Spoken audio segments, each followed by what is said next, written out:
Hi, folks. You're listening to the podcast, our first podcast, actually, of the Pop Pop Fizzle channel. I'm Jeff. I'm Heidi. And we are going to use this podcast, or at least this first one, as an attempt to sort of gauge whether this works well for us and whether it works well for you, if it's something that you're interested in seeing after this point or not. We're going to cover... Or hearing. Yeah, a broad range of topics that we don't really, they're not topics that we could necessarily give a full video to, but we can tackle them in a show like this where we can discuss them Quickly. So I'm going to open, I've got a few notes, some things that I wanted to discuss, especially with you, Heidi, this first one, which is the news that Benioff and Weiss, who were the showrunners for Game of Thrones, we knew that Lucasfilm hired them to do a trilogy of Star Wars films. There's been some speculation about what those films would be, and now it seems like we're getting some confirmation that those films will be set in the Old Republic era of Star Wars. What are your thoughts on that? Yay! Yay! I'm very excited about that. One of the biggest draws of Star Wars to me is the fact that it is a place and a world, a galaxy that has like thousands, tens of thousands of years of actual recorded history, which is really different from, Earth. So it would be really nice to see what came before, the Senate, what the Old Republic looked like. So I am really intrigued by that, and I would love to see, new designs, new worlds or old worlds. I think it'll be a really an awesome thing to see. Yeah, according to what I'm reading right here, which is actually an article from Pace Magazine, I'll put the link somewhere in the notes for this. The episode 9 is going to basically wrap up the Skywalker saga. Yes. So Disney and Lucasfilm are looking toward other avenues for storytelling and that sort of thing. Yeah. And it looks like Benioff and Weiss are going to be begin to film in the fall. Wow, that's fast. Yeah, and it will be set in the Old Republic. Well, it seems fast, but it's actually... Yeah, it's not really. they've been working on this behind the scenes for a while. This deal with them was made we don't necessarily need to be privy to the day-to-day on that. But, it sounds like a really great thing. I think... everyone would be interested in seeing what this old new world looks like. Yeah, so far the Old Republic side of that is still just basically a rumor, but it's coming from a lot of sources and a lot of Star Wars sort of inside people. So there's not been any official verification of this, but it's almost a given now. Now, that doesn't necessarily mean anything. Take that with a grain of salt, but really, if you're looking at expanding the Star Wars universe and digging into the mythology a little bit, I don't see how you could go wrong with the Old Republic. Yeah. There's so much there to mine. It's so rich. It's like I said, it's according to the lore, there's so much history that could be delved into that it's going to be like an endless, diamond mine. I think so. Especially if you've got the right showrunners, the right people digging into, we're going to have the live action series coming from Jon Favreau. Yep. We know Taika Waititi is directing at least one episode of that. That's going to be exciting. So I think Favreau is calling in favors. Yeah, why not? Like, hey, come play in Star Wars. Let's have some fun with this. And why wouldn't they love that? Sure. Who wouldn't love to play in Star Wars? Yeah, absolutely. I would just be afraid of doing it wrong.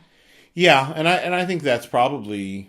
especially after some of the fallout from, even now, J.J. Abrams' first turn in The Force Awakens, now people seem to like it a little bit better, but at when it launched, it was a little divisive. But then Rian Johnson's The Last Jedi really upset some people, and you and I have got on record saying that we don't really get all the hubbub about that. And the thing is, I think people have mentioned, older fans than us have mentioned that when Empire Strikes Back came out, there was a lot of division in the fandom about it. It's just that they weren't able to be as vocal about it because they didn't have the internet back then. Right. So fandom was a very spread out sort of thing. Right. But people didn't like it. And now it has stood the test of time as something that was really awesome and a great part of the first trilogy. Right.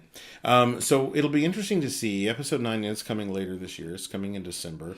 J.J. Abrams back at the helm for that one. It's going to be interesting to see how they finish this out, and whether he takes some of the criticism about The Last Jedi to heart in the way that he approaches this film, whether he has his own vision and just goes whether with he it. undoes anything that Rian Johnson did or tweaks it a little or anything. I really don't think that JJ's the type of guy to do that. No.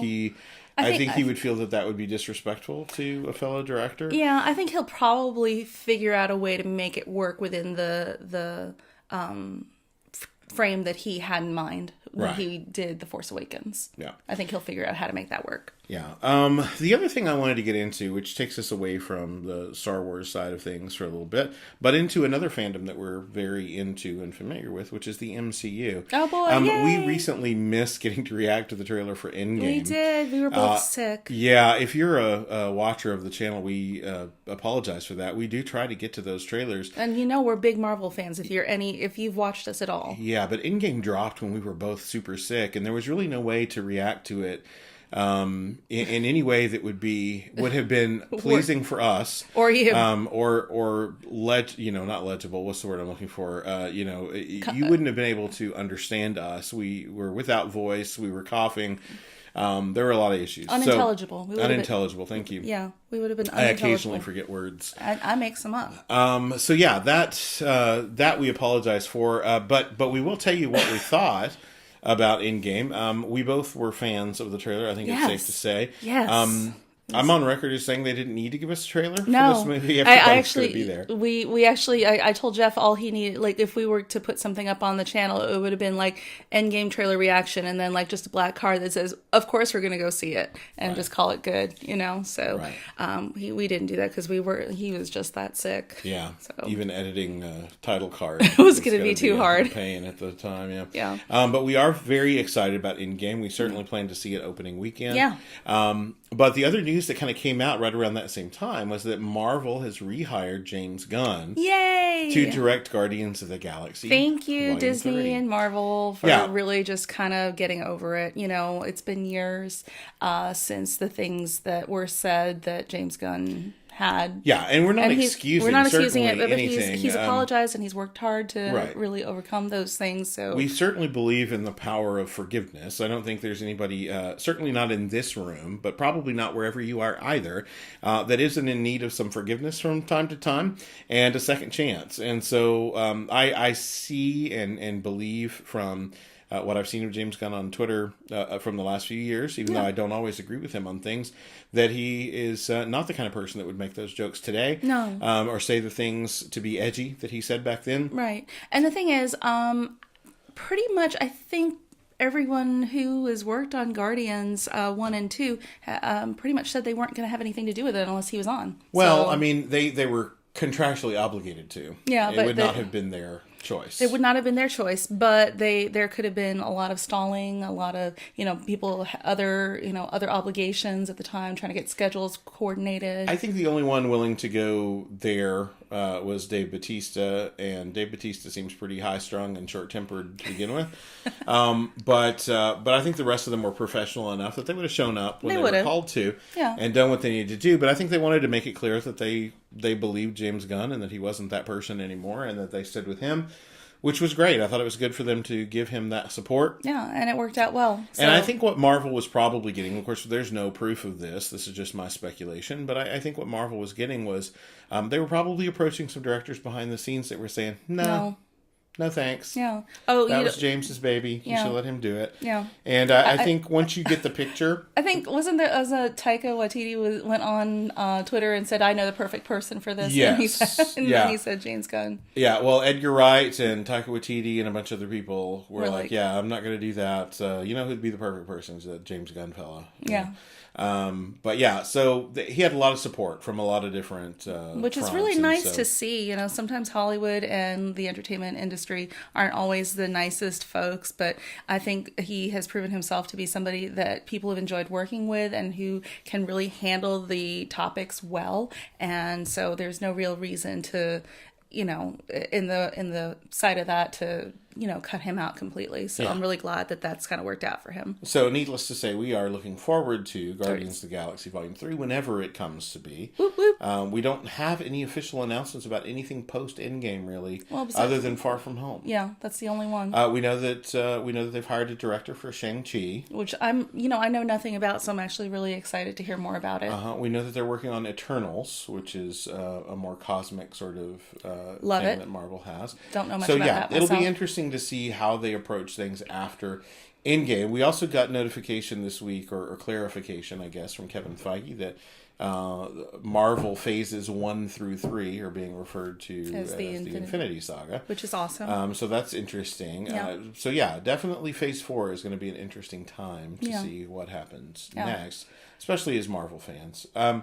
They've given us 10 years of great movies, 22 movies right now, right? Or Endgame's going to be 22. Endgame's going to be 22, I think. So, they've given us, a week's worth of entertainment at least, with all the hours of TV and movie and director commentary and all of that. Right. At least I do want to dive into comic books very briefly. I know that's not necessarily your thing, but I do want to dive into that. But before we do, a bit of a teaser as well as an apology from me is that Heidi and I did watch the entirety of, the entirety minus one episode that we still haven't caught up on for Doctor Who. Yes, the new season. Season 11, yes? Yes, with the 13th Doctor, Jodie Whittaker. Jodie Whittaker, yeah.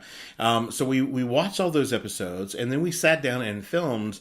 it was like an hour. Yeah, like a review of the entire season where we broke down our likes and dislikes and that kind of thing. And we realized that I needed to edit in some things, so to give some examples of some things.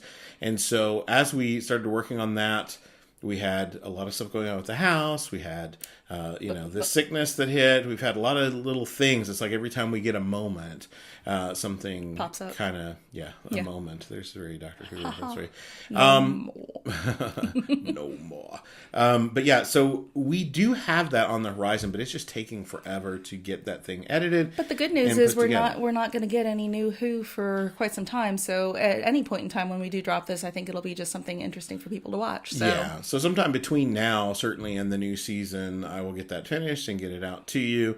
And then you can join into that conversation. I think, again, it seems like we're talking about some divisive things here, or at least talking about the division that exists in certain fandoms, and we've had those conversations before.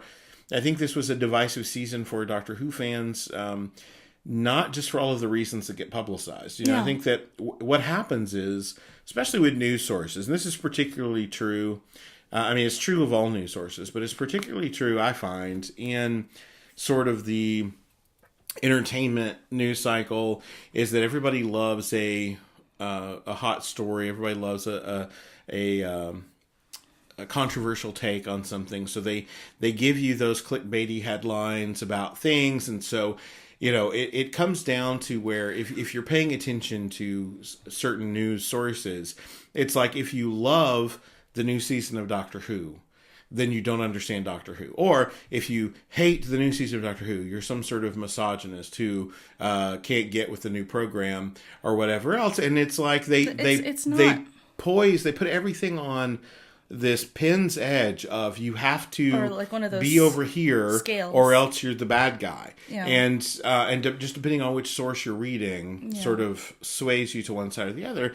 And I think that's unfair, both to the show and to the viewers, and to Jodie Whittaker, and to Chris Chibnall, and to all the people that are involved. Now we're not going to go into all of our thoughts, but we had some issues with the season. Yeah, we had some things that we liked. Yeah, about the season. There's plenty about the season to like, but there was plenty that was kind of disappointing as well. So. But the thing is that we wouldn't have those things to talk about if we hadn't given it a shot, if we hadn't tried and checked it out. And so I bring that up to say that, as you're paying attention to things, whether it's this podcast, whether it's videos online or whatever, the internet, for all the wonderful, great things that it brings to us, can be a problem when people hide behind their anonymity, when they feel the freedom to say rude things that they would never say to somebody's face. And we addressed that somewhat with Star Wars. So whatever fandom you're a part of, whatever thing that you're into, just remember that not everybody has to land on the same page as you. Not everybody has to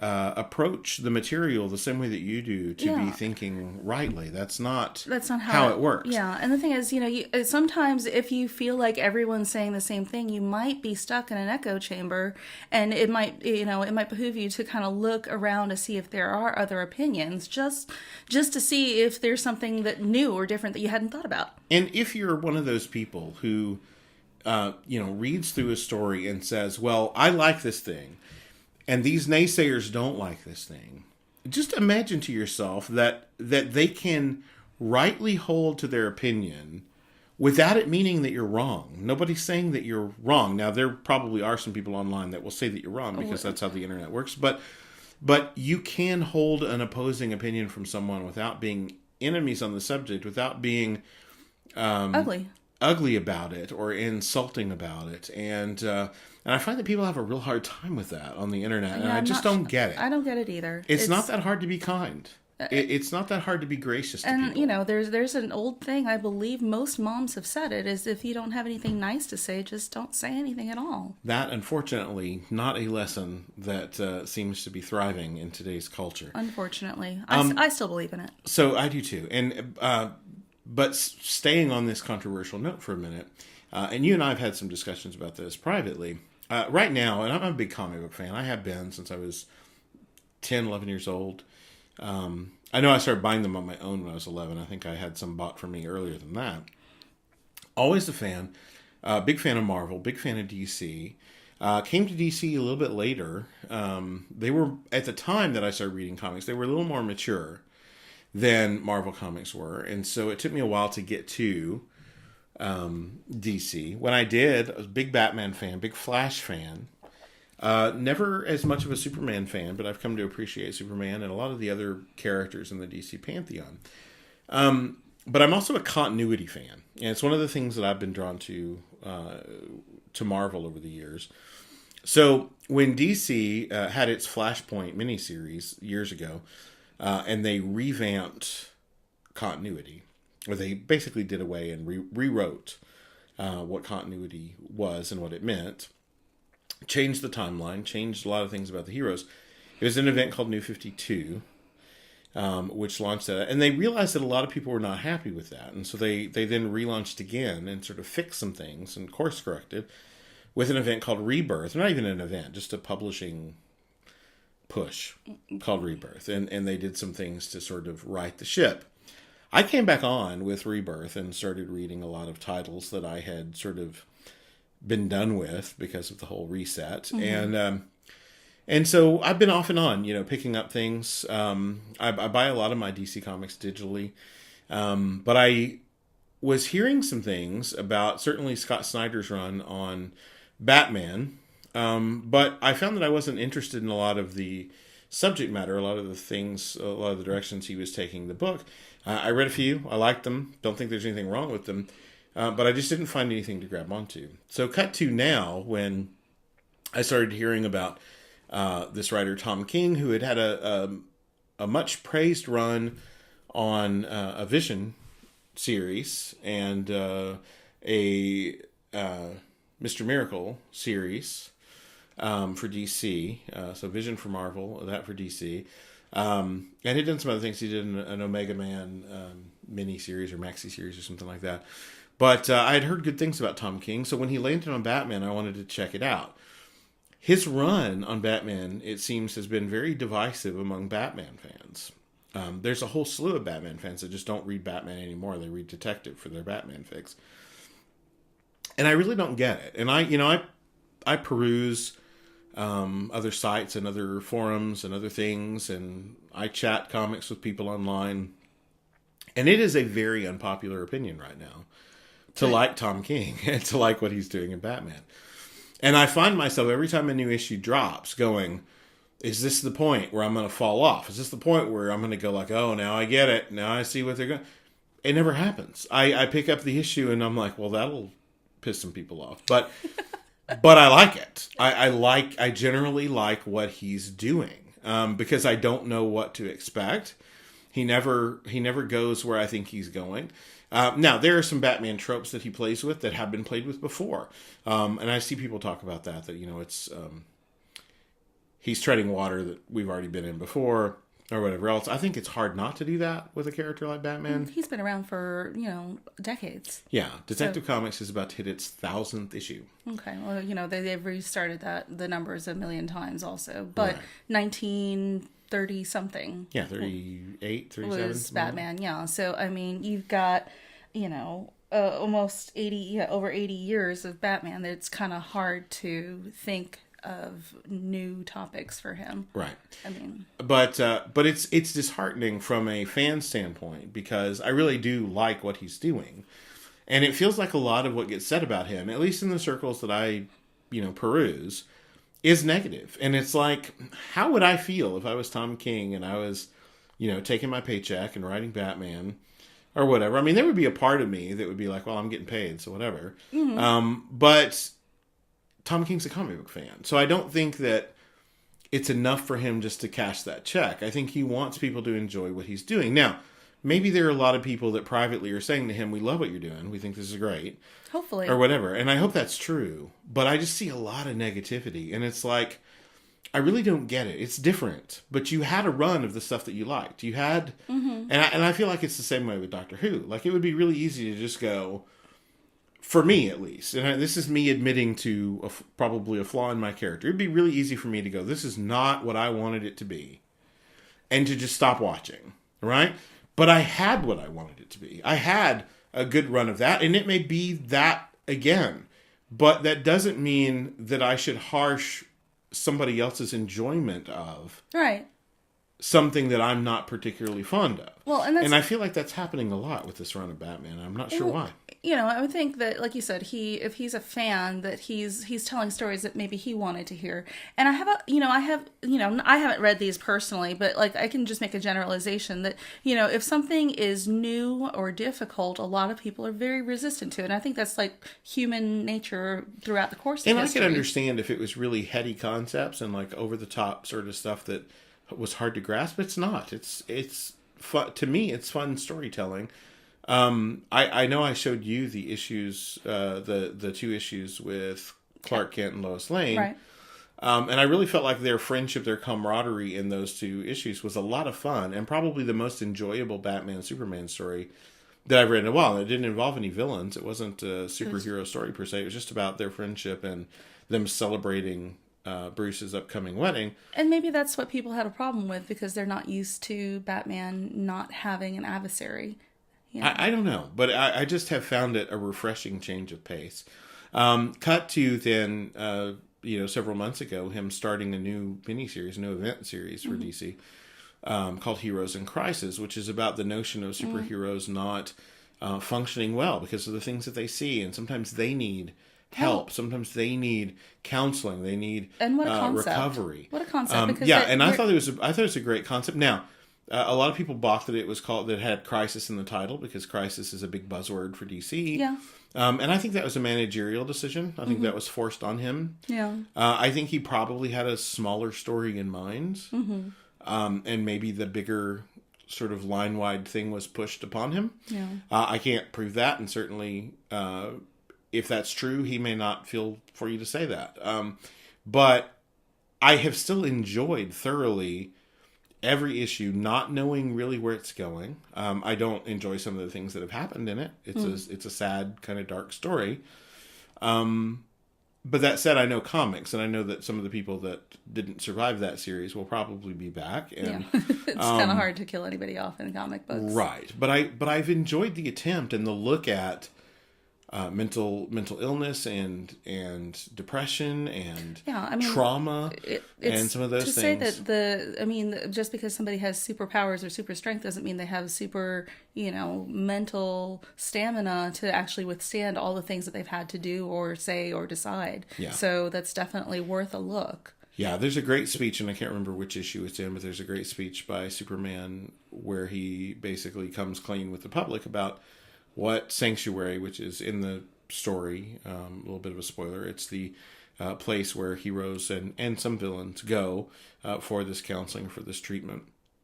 A place set up by Batman, Superman, Wonder Woman.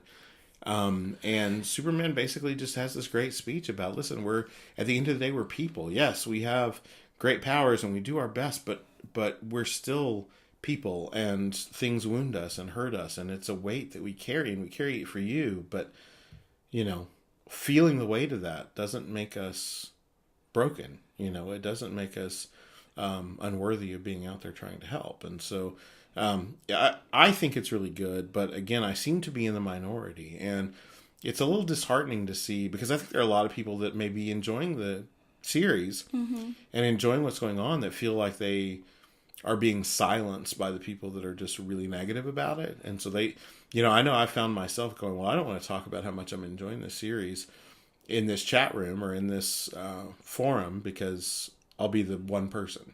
Yeah, I mean, sometimes you kind of excuse me, you have to sort of use that wisdom online, and is this worth me having to argue with people for the rest of the day, or is right. Do I just take my opinion and go home? Right. So, and sometimes I've made that choice way many times, and like there are plenty of things that I see. I even type out replies, and I'm like, nope, this is just going to take up way too much of my day, and I've got more important things to do. So yeah. I would be interested, though, to hear from those of you that are listening, even if you're just listening to this on YouTube and you've got a screen up with some images on it, that however you're listening to this, if you would comment, and let us know, is that a problem that you find in some fandoms? Do you feel silenced by the fact that you don't share the majority opinion? Does it make you feel like you can't enjoy something that other people seem to really have a problem with? Because I don't think you're alone. I don't think I'm alone in enjoying this series. I just think that some people feel like they can't admit it. And that's a shame. Yeah. I don't think people should be made to feel that way. Yeah. If you like something, like it. It as far as entertainment outlets that are concerned, comic books, TV, movies, whatever, video games, whatever it is that you're into, as long as you're not hurting anyone. Right. If there's some aspect of it that you're enjoying, enjoy it. Enjoy it. Yeah.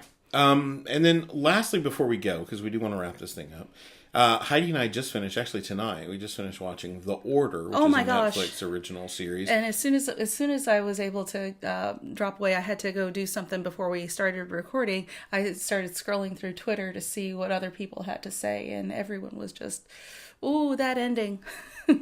Yeah, we quite enjoyed it, though. Yeah, so we're not gonna do anything spoilery here, but we do want to tell you what we thought of the series overall. Yeah, I really enjoyed it. I felt it's 10 episodes. 10 episodes on Netflix. Mm-hmm. I believe it's also airing Netflix UK. So just for our viewers and/or listeners who are over there.